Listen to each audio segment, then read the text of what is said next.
Everybody, welcome back to Bad Movie Friday. I am the man of 1,004 movies, Tyrell Suicide Squad. Two. On Twitter at 1,004 names. I'm Killer Greg. You can find me at Killer Greg 17. And we just got out of Birds of Prey, the Fantabulous Emancipation of one Harley Quinn, Nope. DC is really trying hard to figure out how to make Harley Quinn Deadpool. Yes, that's correct. I like how DC is like, well, Marvel can make Guardians of the Galaxy popular, and who the fuck's heard of Star-Lord? You know, so we can do that too. And then they couldn't, and then they're like, let's get that Guardians guy. Oh man, this is a movie that's I don't think it's as bad as everybody says it is. People are not. I mean, it's a 6.5 on Rotten Tomatoes. It's like getting pretty well hammered as far as, I mean, maybe it's just because the box office draw has been medium to low. It's a $100 million movie. It's made about double that. Yeah, but the production value, what you want is at minimum double the production value is breaking even. Because if they spend $100 million to make the movie, they're going to spend $100 million to pimp the movie. Right. So it's about broken even. Which is not good for a superhero movie. This is barely a superhero movie. I don't even know what to compare this to. Like, the obvious comparison is Deadpool. But Deadpool was like a popular thing. And I guess Harley Quinn is also, but even so, like, you know, Ty and I work at a comic store. Harley Quinn is over. Like, as far as popularity goes. About, I would say, 5 years ago, there was this incredible Harley Quinn zeitgeist that was going around. Like, you know, I ordered the comics. Harley Quinn was our number one ordered comic, second only to Deadpool. Or Deadpool was second.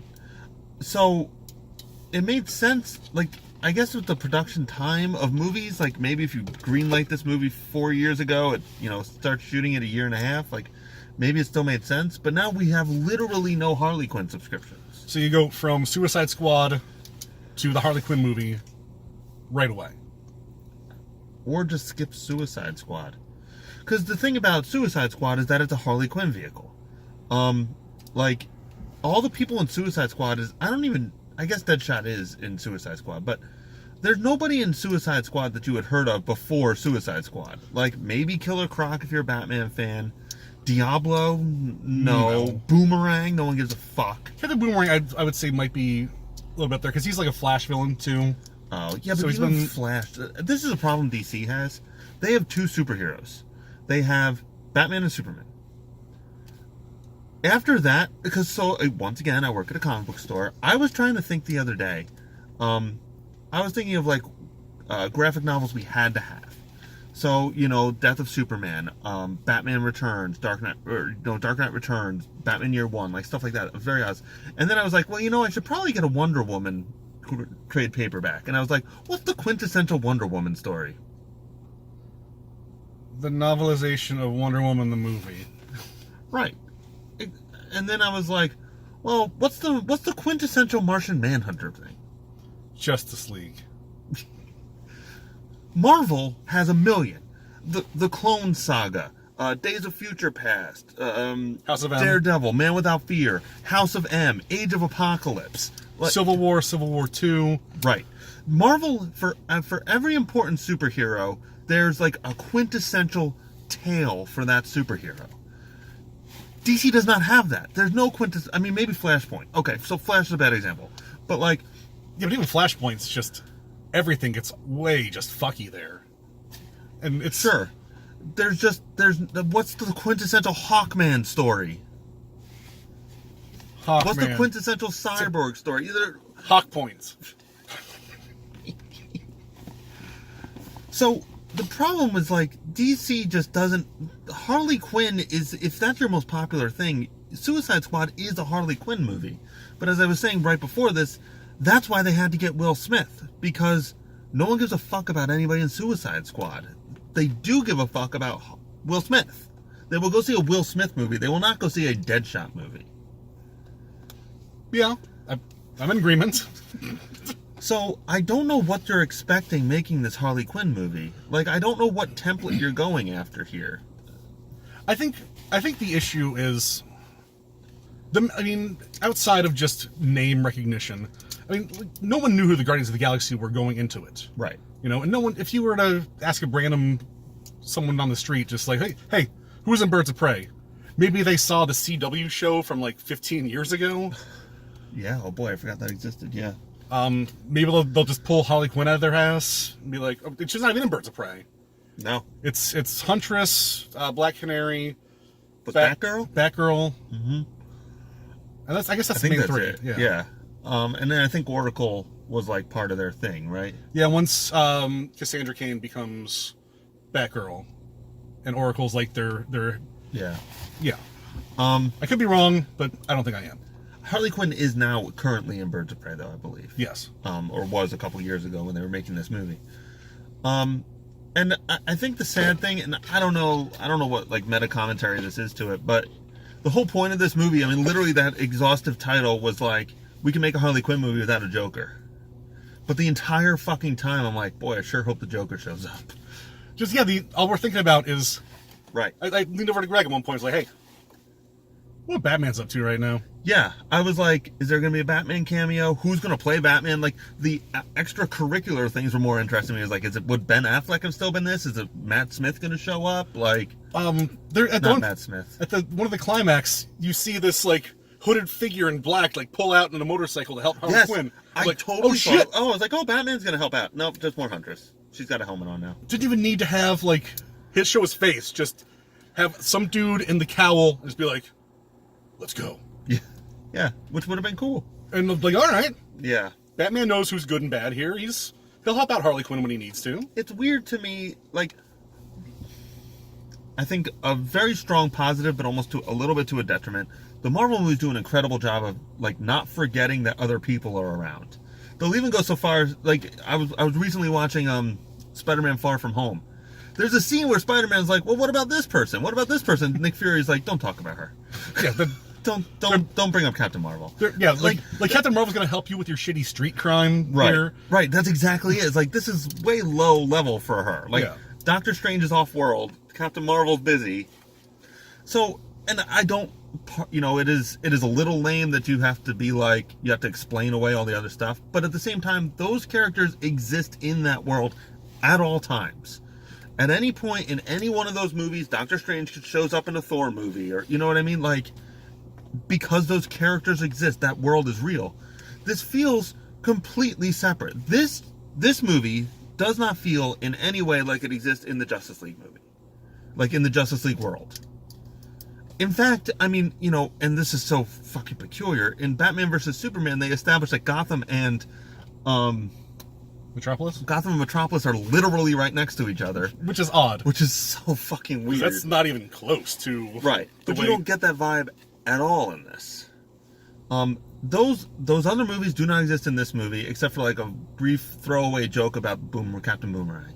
Yeah, I know that guy. Yeah, which was funny. I got a few chuckles out of... I got a few chuckles out of this movie. I feel like deep down, somewhere in here, there's actually a good movie.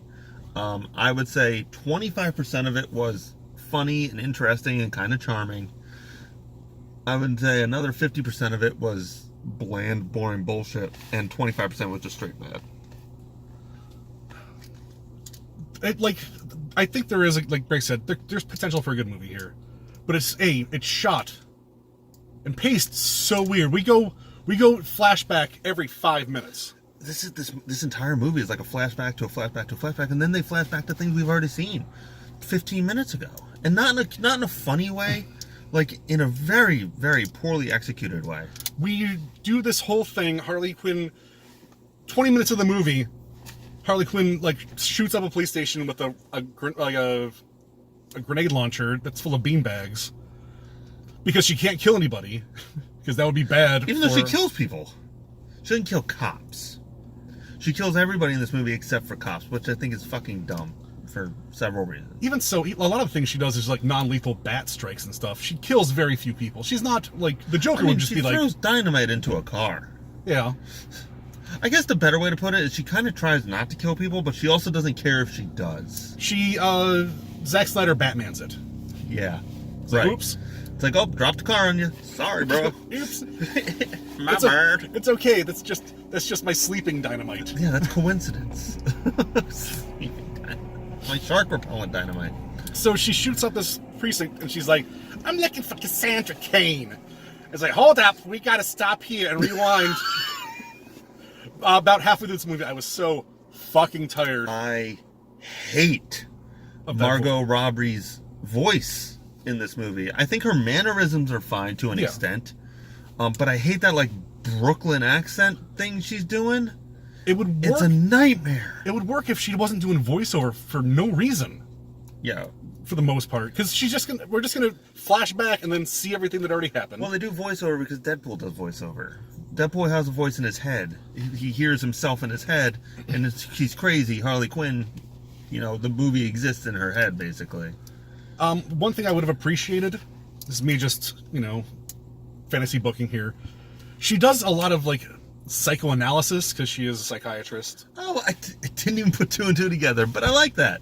That's kind of fun. What would have been nice is if that was part of her split personality, like between Harleen, the doctor, and Harley, the psychopath. Yeah. Where when she was doing her psychoanalysis, she just talked in her normal voice. Yeah. So it'd be like, it actually makes sense that you have these problems because your parents were killed by the Bertinelli crime family. But I want you to know that as you get revenge, you usually never get what you want out of it. Are we ready to go kill some people? That would have been really funny. Yeah. And I feel like maybe in the script, that might have been accurate, but whoever directed this doesn't have any wherewithal to actually do that. Good direction cannot be understated. I was watching, I don't remember what it was. Somebody was commenting on Martin Scorsese actually directing Robert De Niro in The Irishman and how peculiar that was. And I think part of it is, especially like big budget movies, it's so hard to give your actors direction because you, just like them, don't know what they're looking at either. It's like, and then the dinosaur bite your friend. React. That tennis ball is the dinosaur. Gobble gobble, gobble gobble. Chris Pratt, would it help if I made dinosaur noises for you? Give me a dinosaur noise guy. Come on. Boy. Gotta get like 4 dinosaurs in here. I'm Colin Trevorrow. I'm directing. It reminds me of Jay and Silent Bob Strike Back. When Gus Van Sant. Yeah. Ready to roll, Gus? Whatever.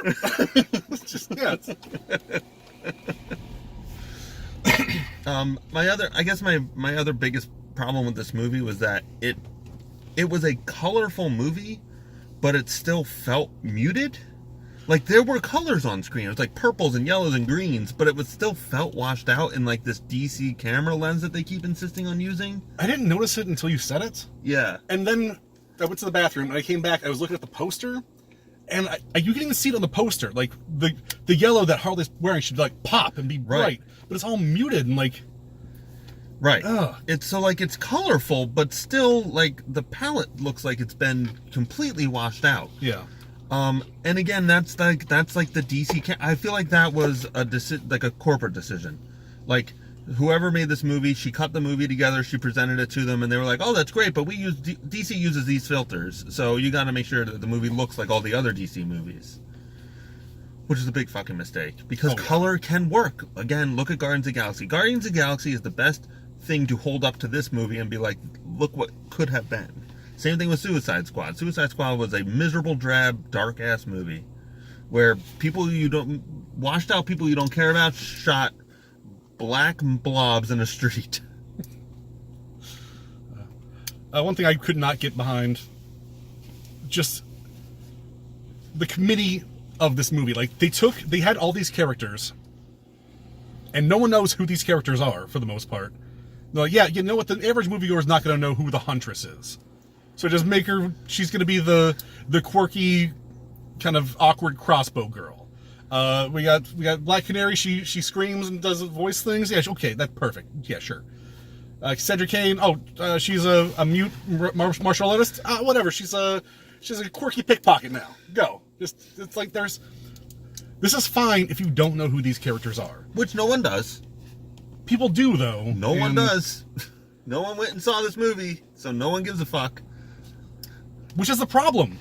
If you look at the characters and then look at the movie, it's like this isn't Black Canary. This isn't Huntress. Oh, they will say Huntress, Ramona Flowers. I love Mary Elizabeth Winstead. She had me in this one. I thought she was great. I thought she was really good too. Again, I think a few lines were delivered poorly, and I think that was a director's problem. Like, I think the lines were funny and she delivered them the best she could, but I think you could have like paced it a little bit better to get a better performance out of her. But I think her character execution was pretty good. Nothing in this movie is paced well. How could you even expect that? There's some problems. I think this was very poorly directed. Yeah. I think it was pretty poorly edited. I think it was very poorly directed. Somebody needed to tell fucking Harley, what's her face? Well, who is it? Margot Robbie? Margot Robbie, to not do that voice that way the whole fucking time. Yeah, it is just grating. She's breaking the fourth wall every few minutes I don't know, man. I don't know. Do you watch Mr. Robot? No. Mr. Robot breaks the fourth wall better than anything in the history of media. Because it's a similar thing where, like, he's crazy, but he doesn't know what's real or not. And the viewer is sort of part of his psychological persona. So, like, he talks to the viewer a lot, but it's very well executed because he comes to the realization sometimes that, like, one, he's talking to himself, and two, what he's told us isn't actually happening. Mr. Robot, by the way, probably the best television show of the last 5 years. It's insane. Go watch that show. Harley Quinn tries this a couple times. Like, she has the inner monologue, and then she'll just say something out loud to the other people, but no one ever acknowledges it. Other people need to acknowledge, like, what are you talking about? She does this thing in the beginning where she's ordering a sandwich, and you hear her in her head. She's like, 2 eggs, crispy bacon, American cheese, just a dash of hot sauce. Maybe it's the arm hair, maybe it's the expired cheese, but this is the best sandwich in the world. And then she just says, and don't let anybody tell you any different. He's just like, I got you, Harley. Right, he just sort of like... But a much funnier execution would have been for him to be like, huh?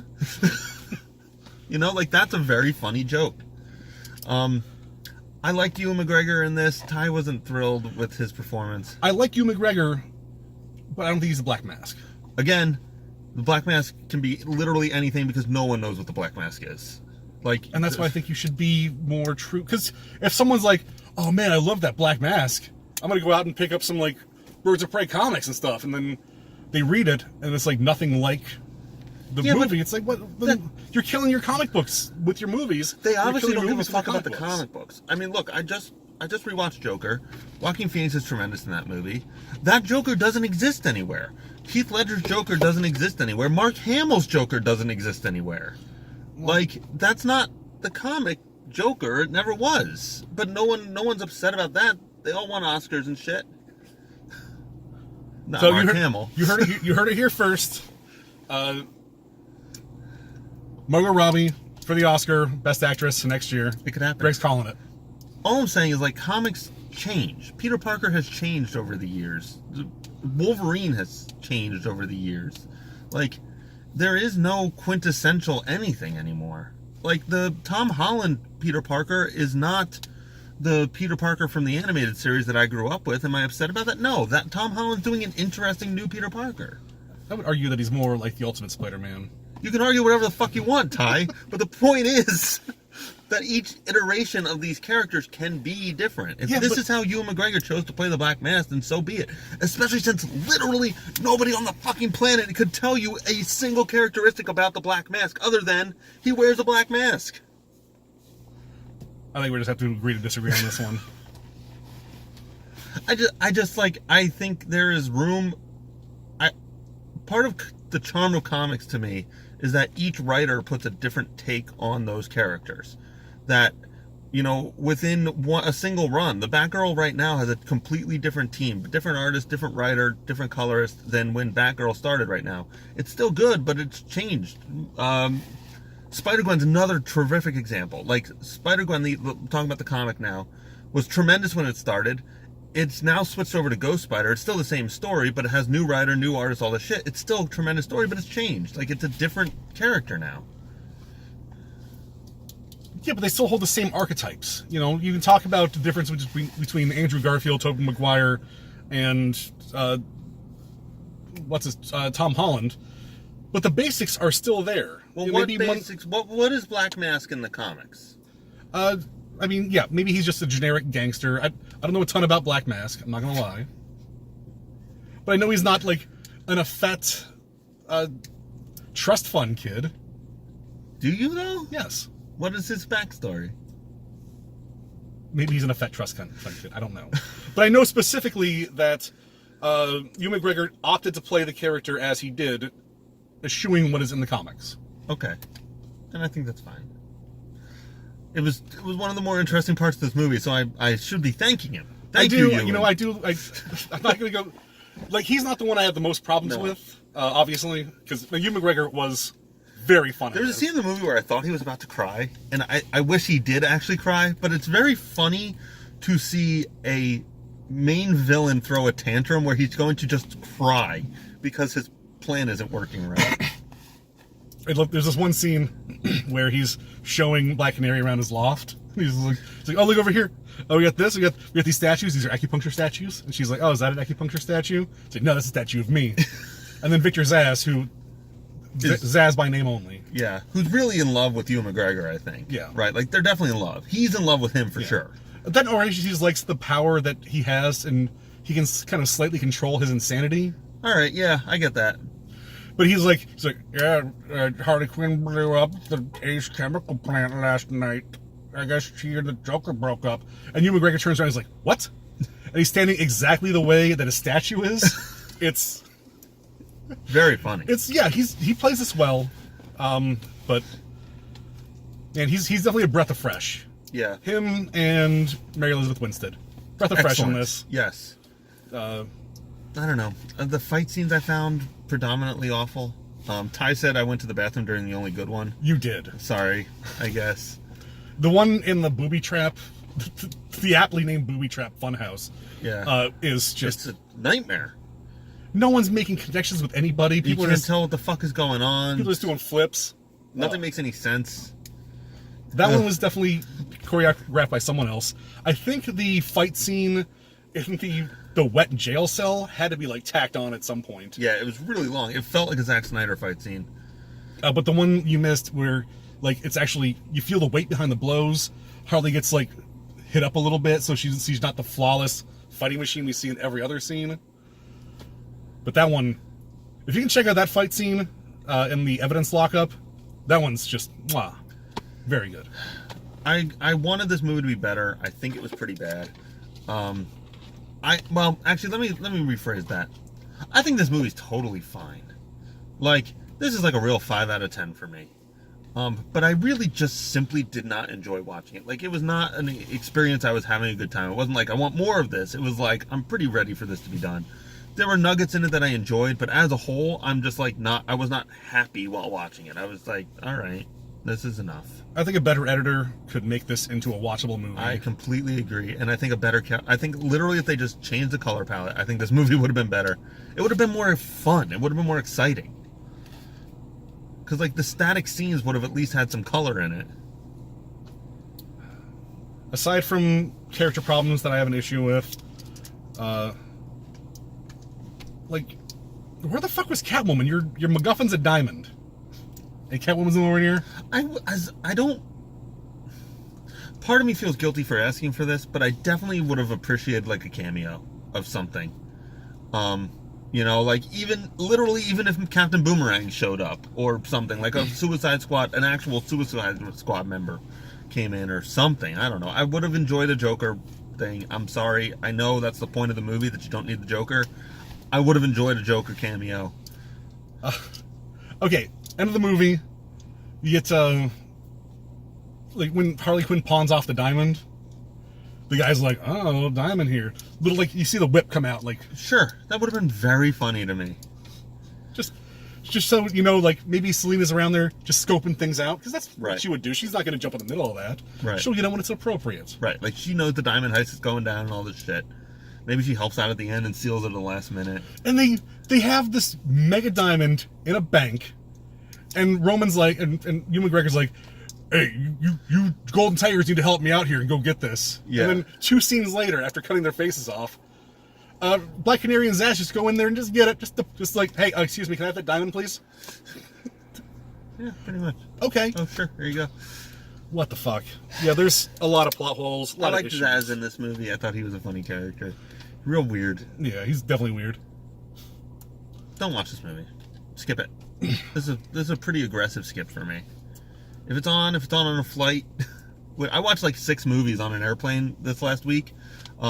And I'm really glad, like, I finally caught up with all this stuff. This is a perfect airline movie. Like, I saw the new Godzilla, or the sequel to Godzilla, yeah. Which is not a movie I had any desire to see at home. I didn't have any desire to see it in a movie theater, not the drive-in, nothing. It was pretty good. I'm super stoked I saw it on an airplane. It's nominated for a Razzie for some reason. Are you serious? Yeah. I liked this one. I liked Godzilla 2 so much more than that other new Godzilla. I thought, yeah, the Destroy All Monsters, whatever it is, Monster Battle? King of the Monsters. Yeah, I thought it was good. fucking awesome. Yeah. For an airplane movie. Maybe if I paid $12 and went into the movie theater, I'd be like, this is pretty fucking bad. I saw the drive-in, thought it was dope. Yeah, I really liked it. So, I don't know, I finally saw Midway, a movie I've been begging to see. It was fine. Yeah, if I had an option between watching this again and Suicide Squad again... Probably this. Yeah. Or just kill yourself. Suicide Squad, I think, is... I know it's like, I know it's popular to dump on Suicide Squad. Yeah, you gotta get my beautiful face in there. I know it's popular to dump on Suicide Squad. I think Suicide Squad is legitimately one of the worst movies ever made. From literally every standpoint. I think it's poorly edited. I think it's poorly directed, poorly acted. I think the plot is nonsensical. I think it's uninteresting. Come on, we gotta fight these dirt zombies. Oh, hey, Deadshot, don't bother shooting them. We've already tried that. Bang, bang. I got it. What? Truly, no hyperbole here. I think Suicide Squad is a complete failure of a movie. But I am excited. I think James Gunn's a competent director. I'm excited to see Suicide Squad 2. I think that'll be turning things around. Yeah. Yeah, I'd probably pass on this one. Though if I had the choice, I might watch Suicide Squad again. Just because it's... If I had to pick one... Suicide Squad had a better soundtrack. It's also, like, trying to figure out why they made these choices. Like, Sure. It is certainly intriguing. Yeah. I know why they made all the choices in this movie. Let me just go out with... I'm going to tell you, like, one of my all-time biggest pet peeves. Maybe not pet peeves. Just something that really annoys me. I just don't like it at all. Slowed down, breathy versions of rock songs. Yes! I fucking hate it. It's in every movie trailer. It's in every movie. It's in every fucking video game. I don't want to hear a slowed down, breathy version of Hit Me With Your Best Shot. Hit Me With Your Best Shot. That fucking Linkin Park song. The Nothing Really Matters song. What's the name of that fucking song? But in the end, if I hear another fucking slowed down, breathy version of it, what is it? Hit Me With Your Best Shot? No, In the End. Is that the name of the song? In the end, it doesn't really matter. Linkin Park song. You know it. You know what it is. I hate that. I hate slow down, breathy versions of that song. It is already a slow, breathy song, just by a screamy dude. Stop slowing down songs. It does not add atmosphere. Holy fuck! I hate it. Once it's been done good once, and that is the Girl with the Dragon Tattoo trailer. When I think Karen O does the Immigrant song. That's fucking phenomenal. Every other one's a piece of shit. What if we do a slowed down, breathy version of Evanescence's Bring Me to Life? Evanescence, Bring Me to Life. I'm going to tell you something about that song, too. I never noticed it before, but that entire song, I think she's out of key. That song sucks. That has got to be, like, it took me a long time to come to this realization, but, like, I hear it now, and I cannot fucking believe that I was ever like, yeah, this song's dope. Chick Linkin Park, I'm into it. Gross. It makes me want to puke. I hate that fucking song. It's terrible. Do yourself a favor. go load up Spotify, listen to that song just once, and just realize that 20 years of more articulate ears has shown you that song is garbage. Fucking garbage. And if you like that song, you're a fucking idiot. So let's pass on Harley Quinn.